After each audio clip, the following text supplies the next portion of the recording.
Sir, ഈ ധനാഭ്യർത്ഥനകളെ പിന്തുണയ്ക്കുകയാണ് sir. Sir, ഈ പ്രതിപക്ഷ അംഗങ്ങൾ എന്ത് പ്രഹസനമാണ് സാർ ഈ സഭയിൽ നടത്തിക്കൊണ്ടിരിക്കുന്നത്? ഇവർ ചോദിക്കുകയാണ്, എന്തിനാണ് നമ്മുടെ ആശുപത്രികളിൽ ഐസൊലേഷൻ വാർഡുകൾ എന്തിനാണ് എന്ന ചോദ്യമാണ് ഇവർ ചോദിക്കുന്നത് ഈ സഭയിൽ പോലും. ഇതുതന്നെയാണ് സാർ BJP ഗവൺമെൻറ്റും ചോദിച്ചുകൊണ്ടിരിക്കുന്നത്. നിങ്ങൾക്ക് എന്തിനാണ് ഇത്രയധികം ആശുപത്രികൾ? എന്തിനാണ് ഈ PHSകൾ, കുടുംബാരോഗ്യ കേന്ദ്രങ്ങൾ, മെഡിക്കൽ കോളേജുകൾ? അതുകൊണ്ട് നിങ്ങൾക്ക് വിഹിതമില്ല എന്നാണ് അവർ പറഞ്ഞുകൊണ്ടിരിക്കുന്നത്. അതേ കാര്യമാണ് ഇവിടെ പറയുന്നത്.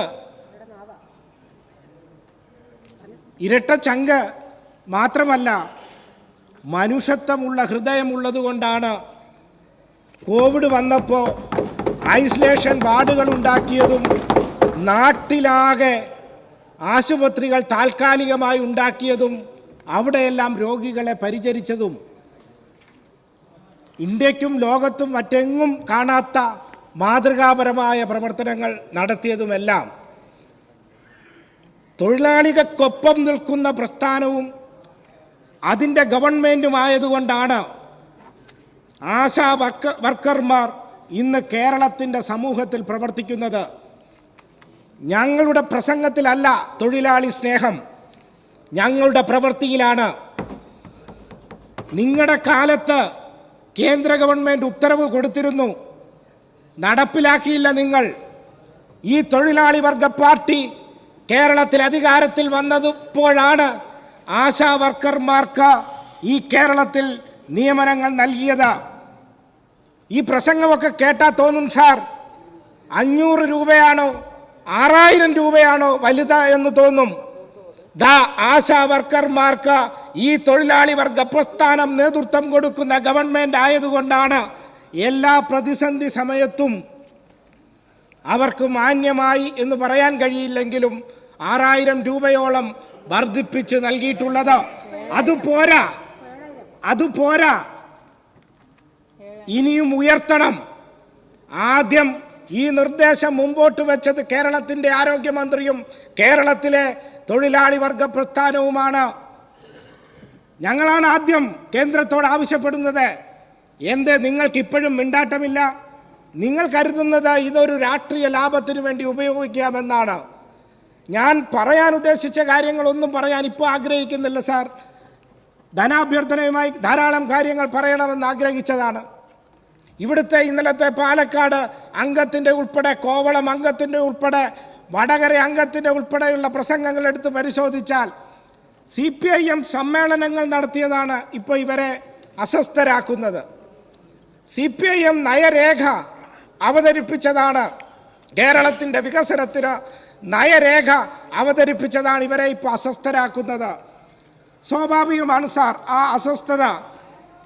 അസ്വസ്ഥത സ്വാഭാവികമാണ്. കാരണം എന്താ?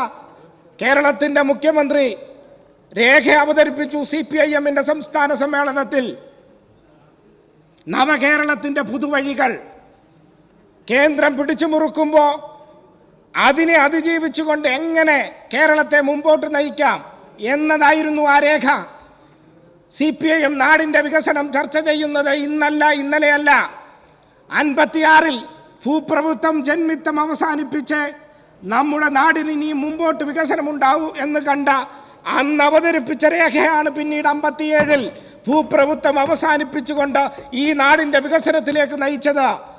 ഈ കാലഘട്ടത്തിൻ്റെ പ്രതിസന്ധിയെ അത് മറികടക്കണം, അതാണ് ലക്ഷ്യം. എല്ലാ മേഖലയിലും വികസനം. ഇവർക്ക് അസ്വസ്ഥരാകാതിരിക്കാൻ പറ്റുമോ? CPIM താഴെത്തലങ്ങളിൽ സമ്മേളനങ്ങളെല്ലാം നടത്തി, പ്രതിനിധികളെല്ലാം ആക്കി അവരുടെ മുമ്പിലാണ് അവതരിപ്പിച്ച് ചർച്ച നടത്തി സമ്പൂർണ്ണമാക്കിയത്. 50 താഴെ ആളുകൾ മാത്രം വെച്ച പ്രതിപക്ഷ നേതാവ് ഒരു റിപ്പോർട്ട് അവതരിപ്പിക്കാൻ വേണ്ടി ശ്രമിച്ചു സാർ. ആ റിപ്പോർട്ട് അവതരിപ്പിക്കാൻ പ്രതിപക്ഷ നേതാവ് ശ്രമിച്ചപ്പോൾ തന്നെ തൊട്ടടുത്തിരുന്ന് അനിൽകുമാർ ഇടപെട്ടു. അതവിടെ വൈ, ആ റിപ്പോർട്ടൊന്നും ഇവിടെ വേണ്ട, നമ്മൾ മാധ്യമങ്ങളിൽ കണ്ടതല്ലേ. അവരുടെ പ്രധാന നേതൃത്വത്തിനു മുമ്പിൽ പോലും അവർക്കൊരു രേഖയോ റിപ്പോർട്ടോ ചർച്ച ചെയ്യാൻ കഴിയുന്നില്ല. അവിടെയാണ് കേരളത്തിൻ്റെ മുഖ്യമന്ത്രി ഭാവി കേരളത്തിന്റെ വികസനത്തിനു വേണ്ടി ദീർഘവീക്ഷണത്തോടെയുള്ള റിപ്പോർട്ട് രേഖ അവതരിപ്പിച്ച് നടപ്പിലാക്കാൻ പോകുന്നത്? ഇപ്പൊ പാലക്കാട് അംഗം യൂത്ത് കോൺഗ്രസിന്റെ നേതാവ് എന്താ ഇന്നലെ ഈ സഭയിൽ പറഞ്ഞത്? ഞങ്ങൾ ഗാന്ധിജിയുടെ കാലത്ത് സമ്മേളനങ്ങൾ നടത്തിയിട്ടുണ്ട്. ശരിയാ, നിങ്ങൾ ഗാന്ധിജിയുടെ കാലത്ത് സമ്മേളനങ്ങൾ നടത്തിയിട്ടുണ്ട്. ഞങ്ങൾ പറയുന്നത് അതല്ല. ഈ കാലത്തൊരു സമ്മേളനം നടത്താൻ നിങ്ങൾക്ക് കഴിയുമോ? ഞങ്ങൾ അദ്ദേഹത്തോട് പറയുകയാണ്, ഞങ്ങളുടെ സമ്മേളനത്തിൽ കൊല്ലത്ത് തടിച്ചുകൂടിയത് കൊല്ലത്തെ പ്രൗഢികൾ, അവർക്ക് എല്ലാവർക്കും ബാഡ്ജ് ഉണ്ടായിരുന്നു.